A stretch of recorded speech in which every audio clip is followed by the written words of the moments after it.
Di dalam Sapa Indonesia pagi, saudara, kasus siswa keracunan menu program makan bergizi gratis terus berulang di berbagai daerah. Dan yang terbaru, saudara, ada 145 pelajar SMK di Sumedang, Jawa Barat diduga keracunan usai menyantap makanan bergizi gratis. Ahli gizi Tan Shot Yeng mendorong alokasi menu lokal 80% dari menu MBG.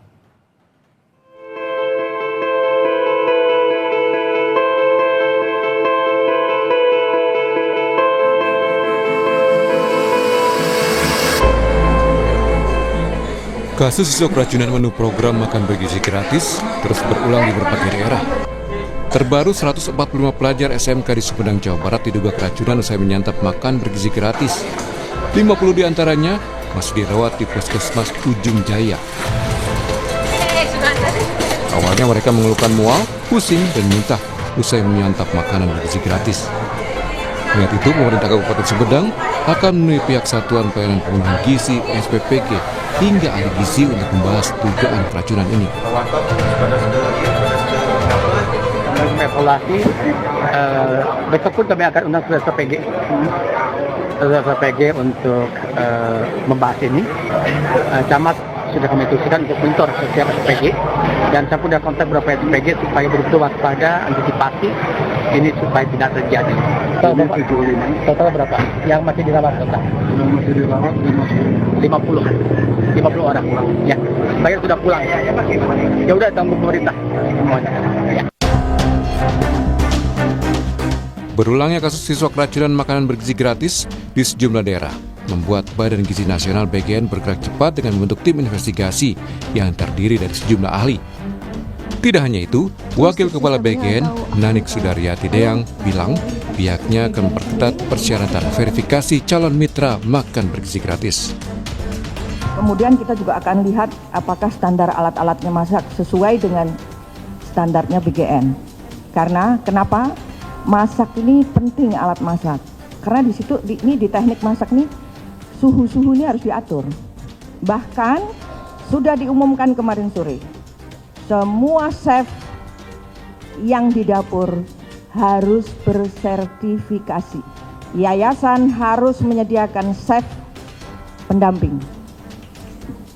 Jadi bukan hanya dari BGN, karena yayasan sudah menerima manfaat dari kita sewa lahannya, bangunannya, maka dia harus mengeluarkan, ikut bertanggung jawab dengan menyediakan chef. Ahli gizi masyarakat Tan Shot Yeng menyoroti sejumlah menu makan bergizi gratis yang tidak tepat dan berpotensi menimbulkan masalah.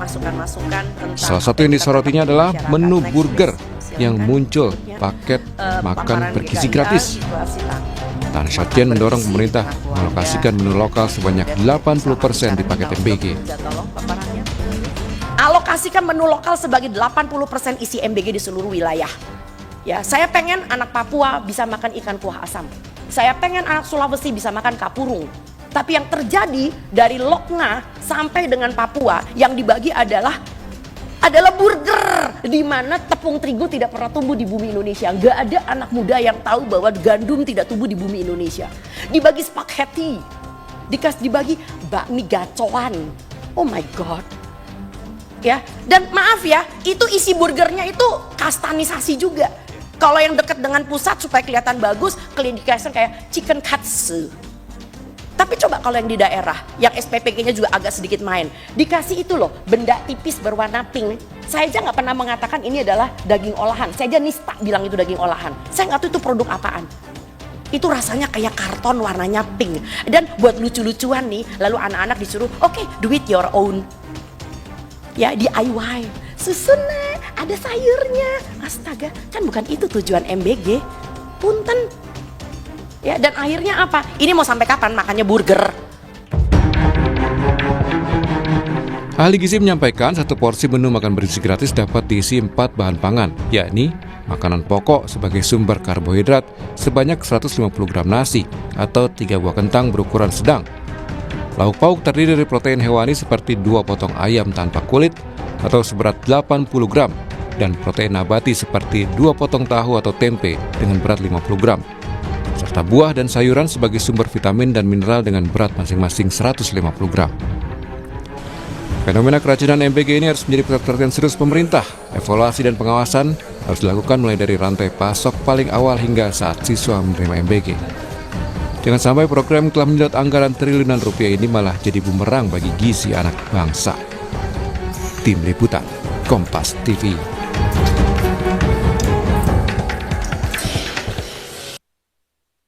Saudara, keracunan menu makan bergizi gratis terus terulang di berbagai daerah di Indonesia. Lantas seperti apa sebenarnya menu makan bergizi gratis yang sesuai?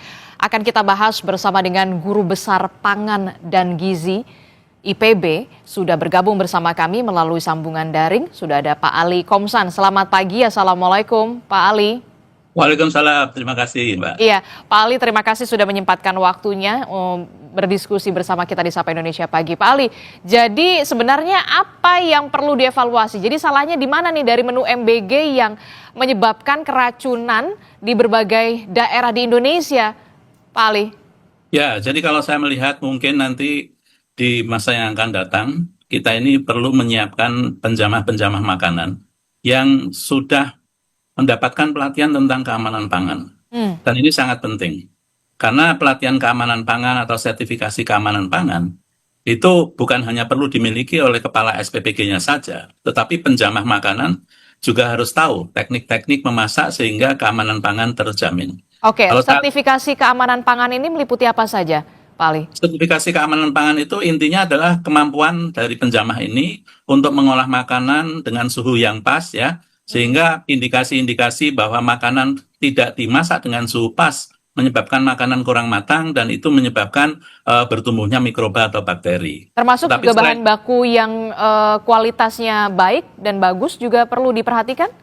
Ya, itu saya kira merupakan bagian dari bahan pokok yang tentu saja sudah harus diawasi dengan baik.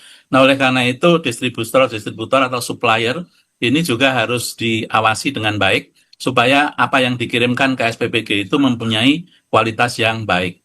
Tetapi tentu saja juga kita harus memperhatikan ketersediaan air bersih yang cukup dan tidak tercemar. Karena air itu bagaimanapun juga merupakan bagian di dalam proses pemasakan makan bergizi gratis. Dan ini tentu saja harus ketersediaan airnya diamati dan memperoleh jaminan bahwa air tersebut aman.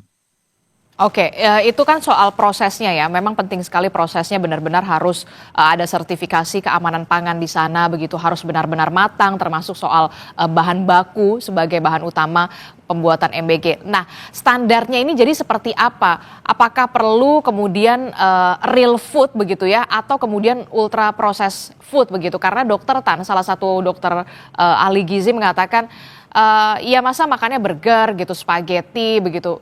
Kearifan lokal ini harus tetap dijunjung tinggi begitu di Indonesia.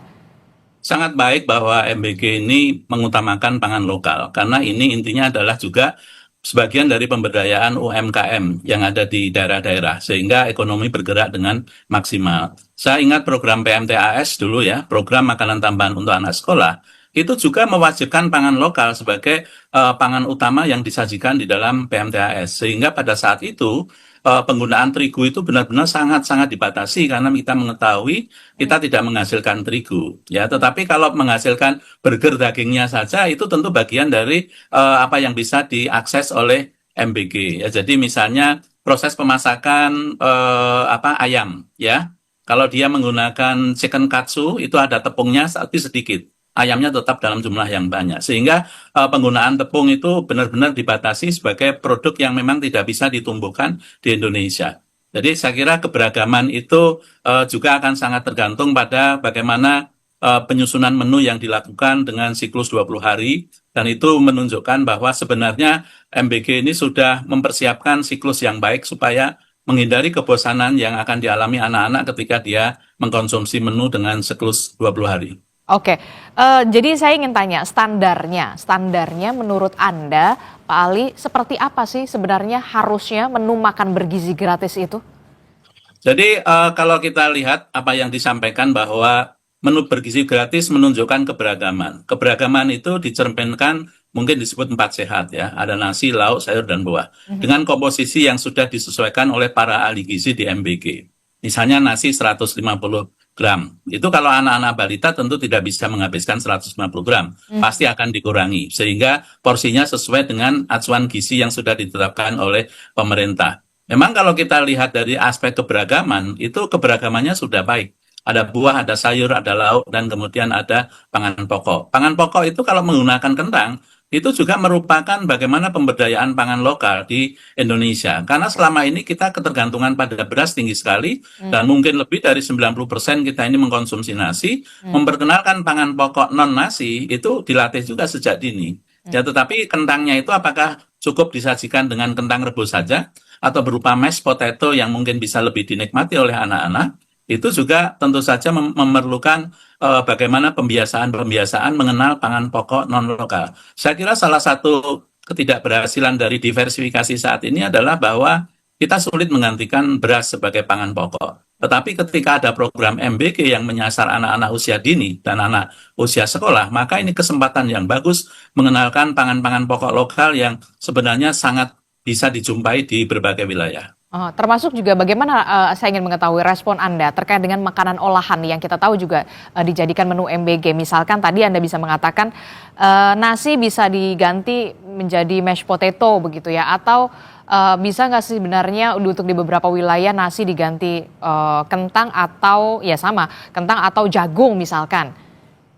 Ya. Jagung, kentang, kemudian ubi jalar, itu semuanya adalah produk-produk karbohidrat. Tetapi ketika kita memberikan pangan non-nasi, yang harus diperhatikan adalah bahwa lauk pauk atau kandungan proteinnya harus ditingkatkan. Karena di antara berbagai pangan pokok tadi, yang proteinnya tinggi itu hanya nasi dan jagung. Ya, sehingga ketika kita menggantikan dengan kentang ataupun ubi jalar atau singkong, itu maka kandungan protein dari lauk pauk harus ditingkatkan. Sehingga kalau kita melihat misalnya orang Maluku sebagian makan sagu, kemudian lauknya itu adalah ikan, itu adalah komposisi yang lebih bagus daripada sagu dengan tahu tempe misalnya. Oleh karena itu kualitas protein harus ditambah, kemudian mungkin porsi protein juga harus ditambah kalau kita menggunakan pangan pokok non beras. Oke. Pertanyaan saya selanjutnya begini, Pak Ali, seberapa pentingkah kemudian real food di menu makan bergizi gratis dibandingkan menu olahan? Kalau kita bicara apa yang kita konsumsi, pasti semuanya itu menggunakan proses pengolahan, ya. Tetapi dengan adanya upaya-upaya yang dilakukan oleh MBG dengan mengolah dengan beragam menu, itu saya kira sudah memenuhi persyaratan proses pengolahan, ya, yang menunjukkan keberagaman sayur hari ini berbeda dengan sayur yang akan disajikan besok, pengolahan yang disajikan hari ini berbeda dengan yang disajikan besok, dan ini juga merupakan bagian dari pendidikan gizi untuk anak-anak untuk mengenal beragam olahan yang bisa disajikan, dan ini mungkin akan berbeda dengan apa yang biasa disajikan oleh orang tuanya yang kesehariannya makan mungkin ragamnya tidak seberagam apa yang disajikan di MBG saat ini. Dari kacamata Anda, Pak Ali, apa sebenarnya yang harus segera dievaluasi secara menyeluruh dari menurut pandangan Anda, mulai dari hulu sampai ke hilir soal program makan bergizi gratis ini? Jangan sampai kemudian kita tidak mau melihat lagi ada kasus-kasus dugaan keracunan dalam program makan bergizi gratis ini. Ya, jadi untuk SPPG yang sekarang ini bermasalah, tentu saja bisa dilakukan sanksi, misalnya pemberhentian sementara. Pemberhentian sementara. Sementara untuk SPG-SPG lain yang tidak bermasalah, tentu harus tetap berlanjut melakukan proses pemberian MBG ini dengan baik. Yang kedua adalah perlu adanya sertifikasi layak sanitasi and hygiene, ya, SLHS, yang itu kemungkinan nantinya harus diwajibkan kepada seluruh SPPG. Karena kita merencanakan membangun SPPG itu sampai lebih dari 30 SPPG. Sehingga kelaikan sanitasi dan hygiene itu menjadi syarat yang perlu untuk ditanamkan kepada semua yang sedang membangun SPPG. Dan kemudian tentu saja pada setiap kasus yang terjadi seperti saat ini, MBG atau BGN harus segera mengemukakan apa sebenarnya penyebab utama dari terjadinya keracunan setelah dilakukan analisis laboratorium terhadap sisa-sisa makanan yang disinyalir menyebabkan keracunan. Oke, kalau menurut Anda apa faktor terbesar anak-anak ini bisa keracunan makan bergizi gratis? Kalau tidak salah beberapa ada yang di semangka ada bakterinya, kemudian di orek tempe, di telur dadar. Nah ini menurut Anda di mana yang salah nih dan harus seperti apa yang harus diperbaiki ke depannya? Ya, jadi saya kira laboratorium nanti akan membuktikan dari 4 komponen nasi, sayur, lauk, dan buah, itu kemungkinan bakteri yang menyebabkan diare atau mual itu pada komposisi apa. Dan kemudian setelah ditelusur, maka kita bisa mengetahui bagaimana proses pemasakan, bagaimana proses pemorsian pada saat pagi hari, sampai menunggu distribusi, itu kira-kira kontaminasi terjadi pada periode di mana. Karena kita tahu bahwa SPPG ini memasak makanan sejak dini hari ya, kurang lebih pukul 3 dini hari, dan kemudian didistribusikan sekitar pukul 10 sampai 11 untuk persiapan makan siang. Nah, oleh karena itu tentu ada masa-masa kritis di mana makanan-makanan ini mungkin terkontaminasi oleh mikroba. Jadi saya kira kita tunggu informasi dari kajian lab untuk membuktikan posisi mikroba itu lebih banyak di lauk atau di sayur atau di buah. Nah, untuk buah-buahan tentu saja sebenarnya pemilihan buah-buahan berkulit yang saat ini sudah dilakukan itu sudah sesuai. Misalnya kita memilih pisang daripada semangka yang diiris-iris ya. Karena semangka yang diiris-iris itu akan mudah basi. Sehingga itu menyebabkan aroma yang tidak enak, kemudian rasa asam dan sebagainya. Tetapi dengan memberikan pisang itu oke. Kemarin ditemukan salak tetapi ada ulatnya. Kalau saya melihat itu saya kira SPPG memang tidak bisa mengontrol salak itu ketika di dalam masih ada kulitnya. Kita tidak tahu di dalamnya seperti apa. Jadi saya kira itu minor lah ya menurut saya ya. Tapi pilih buah-buahan yang berkulit itu menurut saya masih lebih aman daripada buah yang kemudian dikupas dan disajikan 3-4 jam kemudian. Oke, terakhir Pak Ali, masukan seperti apa yang ingin Anda sampaikan kepada pemerintah terkait dengan proyek makan atau program makan bergizi gratis ini? Ya, saya kira menyediakan makanan untuk 3.000 siswa ini merupakan tugas yang luar biasa, memerlukan pemikiran dan kehati-hatian ya. Sehingga apakah kita ini berpikir penyeragaman SPPG dengan 3.000 porsi di seluruh Indonesia itu merupakan hal yang memang pantas dilakukan atau perlu ada alternatif-alternatif lain sehingga keseragaman itu tidak ditentukan oleh pusat bahwa semuanya harus 3.000 porsi setiap hari. Sehingga saya berpikir tentang adanya small scale SPPG yang bisa melayani dalam jumlah yang lebih sedikit, mengingat bahwa geografi Indonesia ini ada wilayah-wilayah terpencil, ada wilayah-wilayah kota metropolitan, yang semuanya mungkin memerlukan perlakuan yang berbeda. Oke, baik, kita tentu saja berharap ada evaluasi yang secara menyeluruh begitu ya, dan nantinya akan ada perbaikan supaya program makan bergizi gratis ini tetap berjalan begitu ya sampai selesai periode, dan tentu saja untuk menciptakan atau mewujudkan Indonesia